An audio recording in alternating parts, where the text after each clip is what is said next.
નમસ્કાર દર્શક મિત્રો, એસડી ન્યૂઝ ગુજરાતી ચેનલ પર આપનું સ્વાગત છે અને હું આપની સાથે વૈશાલી પોબારુ કરીશું નજર આજના સમાચાર પર।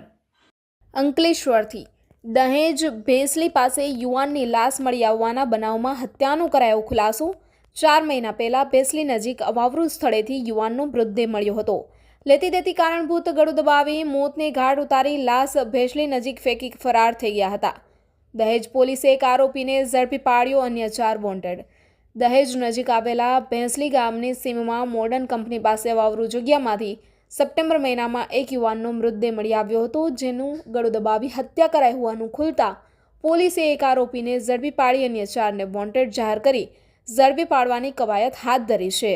યુપીના ઝાંસીના અતુલ પટેરિયાનો ભાઈ દિલીપ કુમાર ઉર્ફે દીપક વડોદરાની આર્યા રોડ લાયન્સમાં સુપરવાઇઝર તરીકે નોકરી કરતો હતો અને જોલવા રહીને ડ્રાઈવરોનો હિસાબ કિતાબ રાખતો હતો।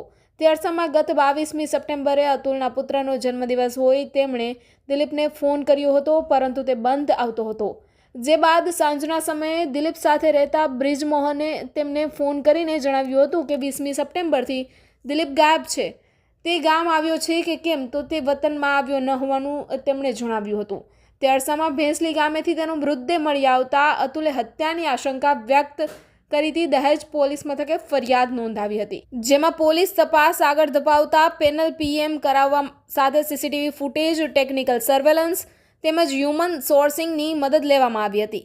બીજી બાજુ પોલીસ તપાસમાં મૃતક દીપકના કાર્ડથી અલગ એટીએમથી તેના એકાઉન્ટમાંથી રૂપિયા ઉપાડ્યા હોવાનું માલુમ પડતા પરિવારજનોને પૂછતા તેમણે કોઈએ રૂપિયા ઉપાડ્યા ન હોવાનું તેમજ આર્યા ટ્રાન્સપોર્ટમાં ડ્રાઇવિંગ કરતા શાહનવાઝ ઉર્ફે ખર્શીદ ઉર્ફે સાહિલ તેમજ સોહેલ અહેમદ પ્રતાપગઢ સાથે રૂપિયાની લેવડ દેવડમાં વિવાદ થયો હોવાનું માલુમ પડ્યું હતું, જેથી તેઓની તપાસ કરતા તે તેમજ અન્ય 4 સાગરીતો શંકાના દાયરામાં આવ્યા હતા। આ ચારેય ઈસમ સામે હત્યાનો ગુનો નોંધી તપાસ ધરી હતી।